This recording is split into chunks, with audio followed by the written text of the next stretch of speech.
दोस्तों नमस्कार। आज हम लोग पॉलिटी में यानी राज्य व्यवस्था में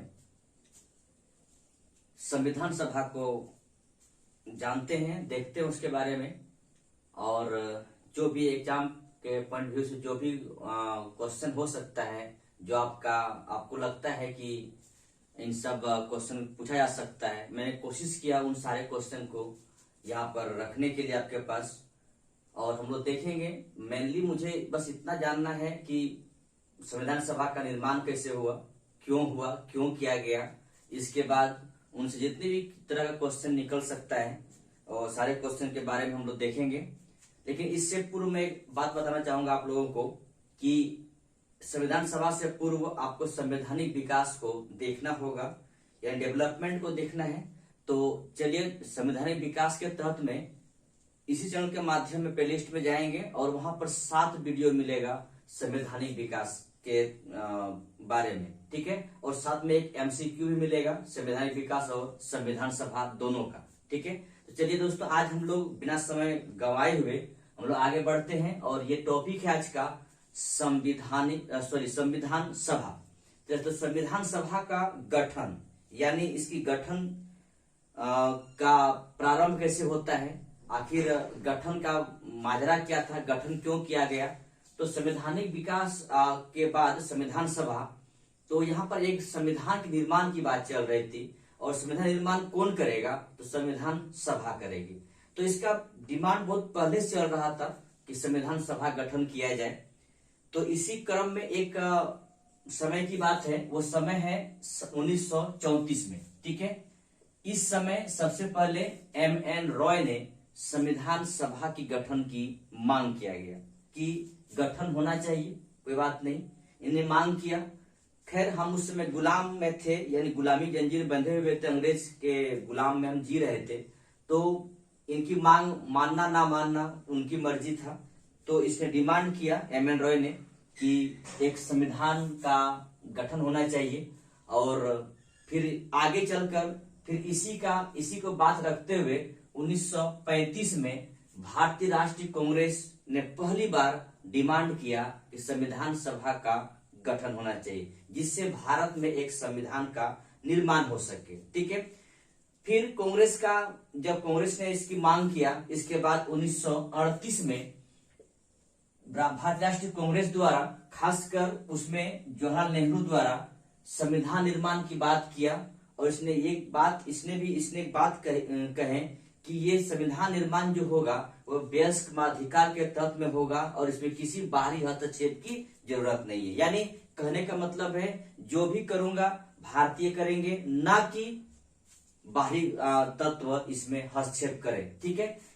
किसने कहा था? पंडित नेहरू साहब ने कहे थे कि वयस्क मानवाधिकार के आधार पर और इसमें कोई बाहरी हस्तक्षेप नहीं होना चाहिए, ठीक है। चलिए आगे हम लोग बढ़ते हैं। फिर इनका जब मांग होने बाद देखिए, पहले तो 34 में किया गया MN रॉय द्वारा, फिर 35 में भारतीय राष्ट्रीय कांग्रेस द्वारा, फिर इसके 38 में भारतीय राष्ट्रीय कांग्रेस के ही जवाहरलाल नेहरू द्वारा संविधान निर्माण की मांग किया गया। इसने कहा कि वयस्क मानवाधिकार के तत्व में होना चाहिए और इसमें किसी बाहरी तत्व का हस्तक्षेप नहीं होना चाहिए, ठीक है। इसी मांग को देखते हुए 1940 में अगस्त प्रस्ताव, याद होगा अगस्त प्रस्ताव लाया गया था 1940 में। इसने इस मांग को स्वीकार किया कि चलिए एक संविधान निर्माण होनी चाहिए भारत के लिए, ठीक है। ये बात का इसने स्वीकार किया। फिर आगे चलकर जब आपको पता होगा अगस्त प्रस्ताव को अस्वीकार कर दिया गया था भारतीय राष्ट्रीय कांग्रेस द्वारा, क्योंकि इसमें सबसे बड़ी बात आ रही थी कि 1939 में जो सेकेंड वर्ल्ड वॉर शुरू हो चुका, जिसमें भारत की जनता को शामिल कर दिया गया था बिना कांग्रेस की सहमति से। इस वजह से अगस्त प्रस्ताव को भी जो भी प्रावधान था उसको स्वीकार नहीं किया कांग्रेस द्वारा। इसके बाद फिर आगे चल के आते हैं, एक मिशन होता है, उसका नाम है क्रिप्स मिशन। ये कब आता है? 1942 में। इसने संविधान निर्माण की बात को इसने भी स्वीकारा कि संविधान की निर्माण होनी चाहिए, ठीक है। इस बात को भी क्रिप्स मिशन ने स्वीकारा। लेकिन क्रिप्स मिशन की जो योजनाएं थी वो भी विफल होता है, कांग्रेस ने इसे भी नहीं मानता है, ठीक है। आगे चल के 1946 में एक मिशन आता है जिसका नाम होगा कैबिनेट मिशन, ठीक है। कैबिनेट मिशन आते हैं, इनके सुझाव पर संविधान सभा का गठन किया जाता है। और गठन क्यों होता है? क्यों कि संविधान का एक निर्माण करना चाहिए। ठीक है, चलिए कैबिनेट मिशन में कौन कौन होता है आपको पता होगा, स्टेफर्ड क्रिप्स, पैथिक लॉरेंस और एबी अलेक्जेंडर। ठीक है, कौन कौन होता है याद रखिएगा, स्टेफर्ड क्रिप्स, इसके बाद पैथिक लॉरेंस और एबी अलेक्जेंडर। ये तीन व्यक्ति को इस मिशन के तहत में तीनों व्यक्ति आते हैं इंडिया में, और इस मिशन द्वारा यानी कैबिनेट मिशन द्वारा संविधान निर्माण की बात करते हैं। इन्हीं के सुझाव पर भारत में एक संविधान सभा का गठन होता है। ठीक है, कब गठन होता है? नवंबर 1946 में। ठीक है, ध्यान रखेंगे संविधान सभा गठन होता है किसके अनुसार में, किसी सुझाव पर, कैबिनेट मिशन के सुझाव पर। कैबिनेट मिशन जो आते हैं 1946 में, इसमें तीन व्यक्ति होते हैं। इस मिशन के तहत में आपको याद रखना होगा इस बात को लेकर कि कौन कौन व्यक्ति हैं, स्टेफर्ड क्रिप्स, पैथिक लॉरेंस और एबी अलेक्जेंडर। ठीक है, चलिए हम लोग आगे बढ़ते हैं। तो इन्हीं के सुझाव पर नवंबर 1946 में संविधान सभा का गठन किया गया। अब संविधान सभा जब गठन किया गया तो इसमें कितना मेंबर होगा? तो मेंबर होगा 389 मेंबर होगा। ठीक है, इतना मेंबर टोटल मेंबर इतना होगा, जिसमें से 292 मेंबर ब्रिटिश प्रांत से आएंगे, इसके बाद 4 मेंबर चीफ कमिश्नर से आएंगे और 93 मेंबर देशी रियासत से आएंगे। एक बात ध्यान रखिएगा आप लोग, ठीक है, एक बात ध्यान रखिएगा कि जितने भी देशी रियासत हुआ करते थे उस समय, यानी कहने मतलब देश अभी आजाद नहीं हुआ है और पाकिस्तान भी बटा नहीं है, भारत नहीं बटा है, पाकिस्तान अलग नहीं हुआ है हमसे। ठीक है, उस समय की बात हो रही है। जितनी भी देशी रियासत हुआ करते थे उसमें से 93 मेंबर देशी रियासत के संविधान सभा में आने वाले। ठीक है, ये देशी रियासत में जितने भी थे उसमें एक देशी रियासत हैदराबाद, ध्यान रखेंगे, हैदराबाद संविधान सभा में शामिल नहीं हुए थे। और दूसरी बात ये भी ध्यान रखिएगा, संविधान सभा में लगभग भारत के सभी बड़े बड़े नेता मेंबर बन चुके थे, लेकिन महात्मा गांधी एक ऐसा आदमी एक ऐसा मतलब महत्वपूर्ण नेता उस समय के हुआ करते थे जो संविधान सभा का सदस्य नहीं थे, यानी उसका एंट्री वहां पर नहीं हुआ था। इस बात का भी ध्यान रखेंगे। चलिए दो बात ध्यान रखेंगे, देशी रियासत में एक हैदराबाद जो कि संविधान सभा में शामिल नहीं हुए थे, और एम.के. गांधी यानी मोहनदास करमचंद गांधी जी जो कि संविधान सभा के सदस्य नहीं थे। ठीक है, चलिए यहाँ पर आप 389 को हमने बांट दिया, कितना 292 ब्रिटिश प्रांतों में, 4 चीफ कमिश्नरों में और 93 देशी रियासत में। ठीक है, अब देखिए चुनाव इसका होना था, यानी 92 और 4 का यानी 296 का चुनाव होना था। ये तो खैर देशी रियासत अपने मन से अपने आदमी को भेज देते हैं। ठीक है, कोई बात नहीं, चुनाव 296 का होना है। ठीक है, 296 का चुनाव होगा, तो इस चुनाव में जो मेंबर आएंगे जीतकर, उसमें जो मेंबर आए जीतकर वो 208 मेंबर कांग्रेस से था, 73 मेंबर मुस्लिम लीग से था और 15 मेंबर अन्य पार्टी से, मिला जुला पार्टी से यानी आए थे। ठीक है, यानी ध्यान रखेंगे 296 मेंबर में से 208 कांग्रेस से, 73 मुस्लिम लीग से और 15 अन्य पार्टी से जीतकर आए थे। चलिए ठीक है, और ये चुनाव कैसे हुआ था? अप्रत्यक्ष रूप से हुआ था, अप्रत्यक्ष चुनाव हुआ। चुनाव की जो प्रणाली थी वो अप्रत्यक्ष रूप से था। ठीक है, प्रत्यक्ष चुनाव नहीं हुआ था।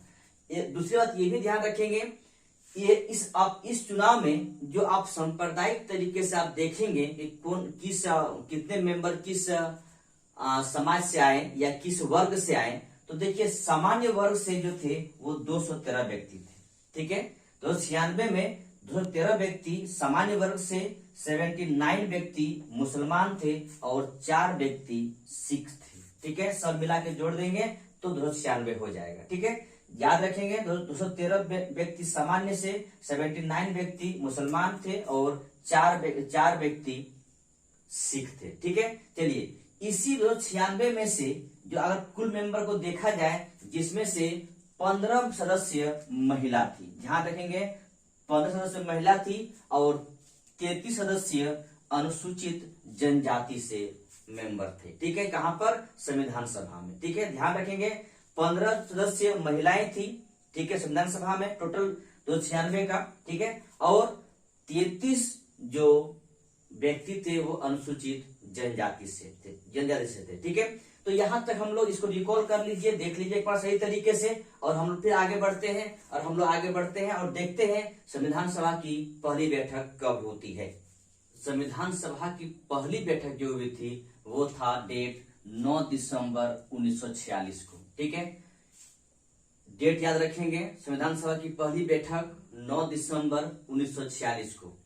इस बैठक में मुस्लिम लीग ने बहिष्कार किया। बहिष्कार करने का रीजन था कि वो चाह रहे थे मुझे अलग संविधान चाहिए, एक अलग संविधान के निर्माण की बात कर रहे थे, जो कि कैबिनेट मिशन का ये प्रस्ताव में कभी नहीं था कि हम पाकिस्तान के लिए अलग संविधान दिया। कहने का मतलब कैबिनेट मिशन में पाकिस्तान का जिक्र ही नहीं है तो संविधान अलग की बात कहां से हो जाएगा। ठीक है, चलिए यहाँ पर डेट याद रखेंगे, वो डेट है 9 दिसंबर 1946 को संविधान सभा की पहली बैठक हुई, और इस बैठक में मुस्लिम लीग ने बहिष्कार किया और उसने डिमांड किया मुझे अलग संविधान चाहिए। इसी दिन संविधान सभा के सबसे वरिष्ठतम व्यक्ति जो थे, जिसका नाम है सच्चिदानंद सिन्हा, इसे अस्थायी अध्यक्ष चुन लिया गया था। ठीक है, यानी संविधान सभा की अस्थायी अध्यक्ष किसे चुना गया था? सच्चिदानंद सिन्हा। याद रखेंगे नाम सच्चिदानंद सिन्हा, जो कि उस सदन का या कह सकते उस सभा का सबसे वरिष्ठतम सदस्य थे। जो कि आज भी परंपरा यही है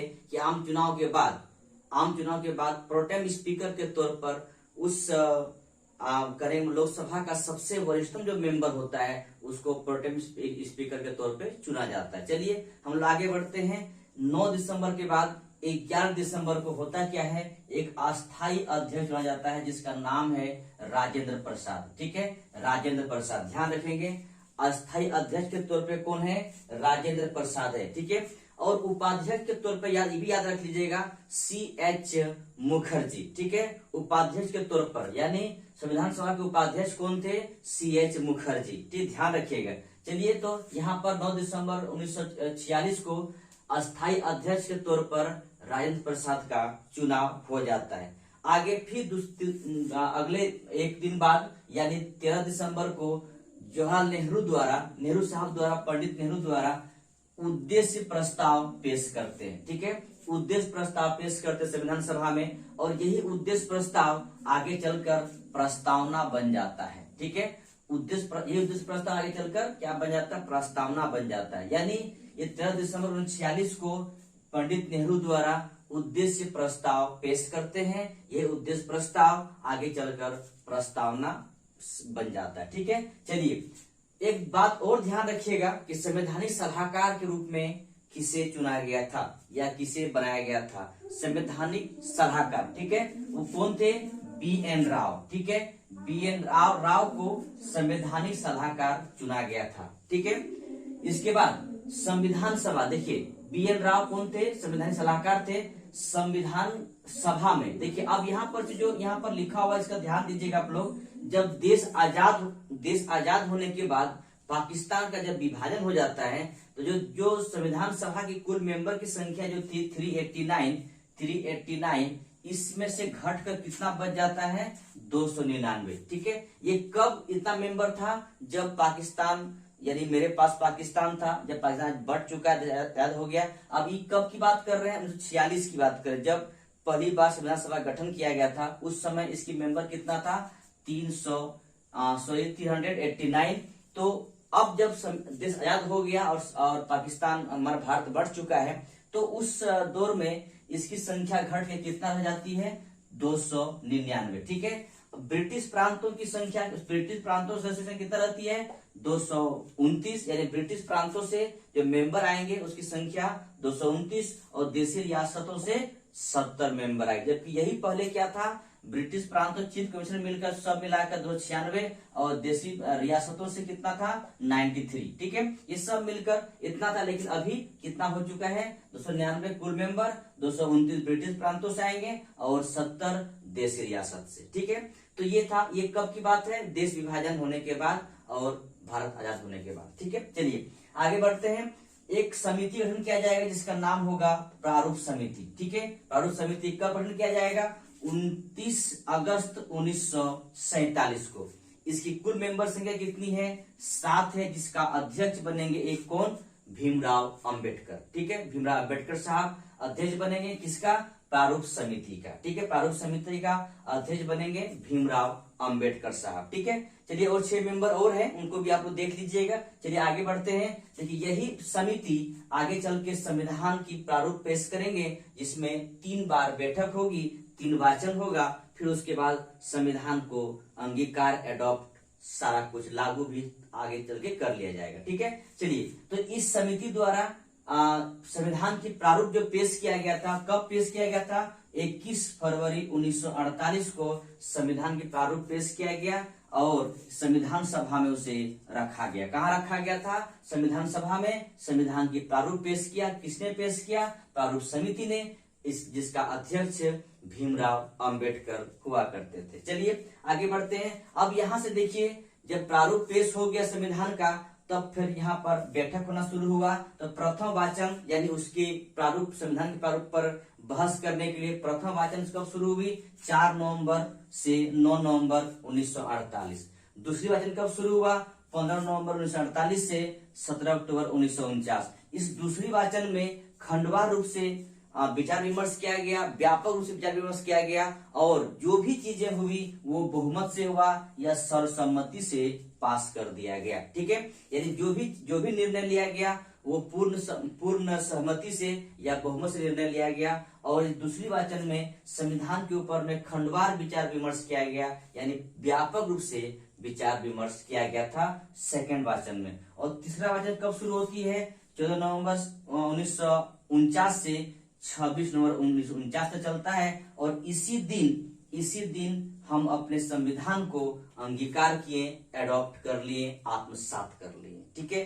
कब डेट क्या ध्यान रखेंगे, 26 नवंबर 1949 को अपने संविधान को अंगीकार, एडॉप्ट या आत्मसात कर लिए। ठीक है दोस्तों, ध्यान रखेंगे उस दिन जो कुल मेंबर थे संविधान सभा में वो थे 284 लोग थे, जिसने सभी ने हस्ताक्षर किए संविधान पर। उस 284 में 8 महिलाएं थी। ठीक है, उसमें 8 महिलाएं थी, ध्यान रखेंगे। और उस दिन 15 अनुच्छेद को लागू कर दिया गया था। ठीक है, किस दिन, 26 नवंबर 1949 को 15 अनुच्छेद को लागू कर दिया था। 284 व्यक्ति ने हस्ताक्षर किए थे, जिसमें से 8 महिलाएं थी। तो ये डेट याद रखेंगे। डेट याद क्या रखेंगे, 26 नवंबर 1949 को हम अपने संविधान को एडॉप्ट कर लिए या आत्मसात कर लिए। चलिए दोस्तों आगे बढ़ते हैं। तो चलिए हम लोग आगे बढ़ते हैं। संविधान सभा को संविधान सभा द्वारा जो संविधान को एडॉप्ट किया गया, या आप कह सकते जनता द्वारा जो संविधान को एडॉप्ट किया गया, तो तब तक यानी वो डेट कब था याद रखिएगा, वो डेट है आपका 26 नवंबर 1949 को। ये जो संविधान को एडॉप्ट किया गया, अंगीकार किया गया इस डेट को, तब तक कुल कितना अधिवेशन हो चुका था, 11 अधिवेशन हो चुका था। ठीक है, 11 अधिवेशन हुआ, 114 दिन बहस चली और कुल समय कितना लगा था, 2 वर्ष 11 माह 18 दिन। ठीक है, इतना समय लगा संविधान का निर्माण करने में। ठीक है, जब संविधान को एडॉप्ट किया गया उस समय कुल अनुच्छेद कितना था, 395, भाग कितना, 22, अनुसूचियां 18। ठीक है, ये ध्यान रखेंगे, इतना अनुच्छेद, कितना अनुच्छेद, 395, भाग 22 और अनुसूचियां 8। ठीक है, इतना अनुसूचियां थी, भाग 22, 395 अनुच्छेद और अनुसूचियां 8 थी। चलिए हम लोग आगे बढ़ते हैं। तो इसके बाद आप देखिए, ध्यान दीजिए, यहाँ पर जब संविधान को एडॉप्ट किया गया था उस समय तक 11 अधिवेशन हो चुका था। ठीक है, 12वां अधिवेशन कब संविधान सभा की होती है, वो कब होती है, 24 जनवरी 1950 को। ठीक है, संविधान सभा की 12वां और अंतिम बैठक जो होती है वो होती है कब, 24 जनवरी 1950 को। इस अधिवेशन में या इस बैठक में हमारे जो अस्थायी अध्यक्ष डॉक्टर राजेंद्र प्रसाद हुआ करते थे, उसे राष्ट्रपति के रूप में चुन लिया जाता है। ठीक है, राष्ट्रपति के रूप में चुन लिया जाता है और देश का प्रथम राष्ट्रपति के तौर पर डॉक्टर राजेंद्र प्रसाद बनते हैं। ठीक है, चलिए आगे। इसी में क्या होता है, संविधान सभा को इसी दिन भंग कर दिया जाता है और वही संविधान सभा आगे चलकर अंतिम संसद के रूप में परिवर्तन हो जाता है। ठीक है, अंतरिम संसद के रूप में परिवर्तन हो जाता है। ठीक है, और ये किसको भंग करता है? संविधान सभा को भंग करके ये संविधान सभा ही अंतरिम संसद के रूप में परिवर्तन हो जाती है। और इसी दिन राष्ट्रगीत और राष्ट्रगान को भी स्वीकार कर लिया गया था। डेट क्या है याद रखेंगे, वो डेट है 24 जनवरी 1950। ठीक है, ध्यान रखेंगे इस डेट को। और लास्ट 25 के बाद 26 जनवरी 1950 को संविधान को लागू कर दिया जाता है। ठीक है, यानी संविधान लागू हो जाता है। कब लागू होता है? 26 जनवरी 1950 को। ठीक है दोस्तों, एक बात और मैं बताया था पीछे कि इस दिन 15 अनुच्छेद को लागू करता है। ठीक है, लेकिन जो रेस्ट अनुच्छेद जो बचता है वो सारे अनुच्छेद इस दिन लागू होती है। यानी कब? 26 जनवरी 1950 को, जिस दिन संविधान लागू हुआ। ठीक है दोस्तों, ये था आपका संविधान सभा, जो मोटा मोटी आपके लिए एग्जाम पॉइंट व्यू से बहुत अच्छा है। आप लोग सही से देखेंगे, इससे बाहर कोई एग्जाम, इससे बाहर कहने का मतलब एग्जाम में नहीं पड़ जाएगा। जो जितना भी बताया वो आपके सफिशिएंट है। तो और एक बात और ध्यान, लास्ट में यहाँ पर राष्ट्रध्वज को कब अंगीकार या अपनाया गया था? वो था 22 जुलाई 1947 को राष्ट्रध्वज को अपनाया गया था। दोस्तों सही से एक बार देखेंगे, अच्छा लगे तो कमेंट करेंगे और सब्सक्राइब भी करेंगे और साथ में लाइक और दोस्तों से शेयर भी करेंगे। दोस्तों ये था आज का। चलिए हम लोग आज यहीं तक रखते हैं, फिर आगे अगले दिन कोई न कोई वीडियो लेकर मैं आऊंगा। और दोस्तों तब तक लिए क्या कहें कि धन्यवाद दोस्तों देखने के लिए। और चलिए, जय हिंद, जय भारत, थैंक यू।